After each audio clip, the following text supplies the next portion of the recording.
بسم اللہ الرحمن الرحیم۔ پیارے بھائیوں اور بہنوں، آج ہم جس ٹاپک پر بات کرنے جا رہے ہیں وہ صرف ایک ملک کا مسئلہ نہیں، یہ ہر مسلمان کے ایمان کا مسئلہ ہے۔ وہ زمین جہاں انبیاء چلے، فرشتے اترے اور جہاں سے رسول اللہ صلی اللہ علیہ وسلم نے معراج کا سفر شروع کیا، اس مقدس زمین کا نام ہے فلسطین۔ فلسطین صرف ایک کنٹری نہیں، یہ مقدس زمین ارض مقدس ہے۔ اللہ تعالیٰ قرآن میں فرماتا ہے، پاک ہے وہ ذات جو اپنے بندے کو راتوں رات مسجد حرام سے مسجد اقصیٰ تک لے گئی، جس گرد ہمیں برکت رکھی۔ سورہ بنی اسرائیل۔ اس آیت سے ثابت ہوتا ہے کہ مسجد اقصیٰ اور فلسطین اللہ کی برکت والی زمین ہے۔ مسجد اقصیٰ اسلام کی تیسری سب سے مقدس مسجد ہے۔ مسجد حرام، مسجد نبوی، مسجد اقصیٰ۔ رسول اللہ صلی اللہ علیہ وسلم نے فرمایا، صرف 3 مسجد کے لیے سفر کیا جاتا ہے۔ مسجد اقصیٰ وہ جگہ ہے جہاں 1,26,000 انبیاء نے نماز پڑھی۔ رسول صلی اللہ علیہ وسلم نے سب انبیاء کی امانت کی۔ سوچو، کیا ایسی زمین صرف پالیٹکس کا مسئلہ ہو سکتی ہے؟ نہیں، یہ عقیدے کا مسئلہ ہے۔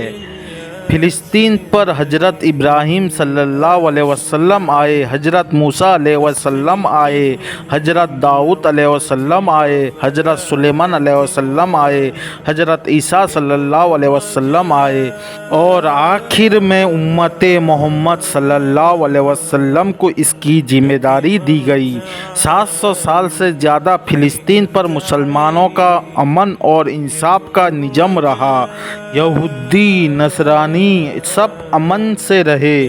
مسئلہ تب پیدا ہوا جب ظلم شروع ہوا، زمین چھینی گئی اور مسجد اقصیٰ پر حملے ہونے لگے۔ آج فلسطین میں معصوم بچے شہید ہو رہے ہیں، ماں اپنی اولاد کو دفن کر رہی ہے، مسجد اقصیٰ پر پابندیاں لگ رہی ہے اور دنیا خاموش ہے۔ لیکن یاد رکھو، ظلم جتنا بڑھتا ہے، اللہ کی مدد اتنی ہی قریب ہوتی ہے۔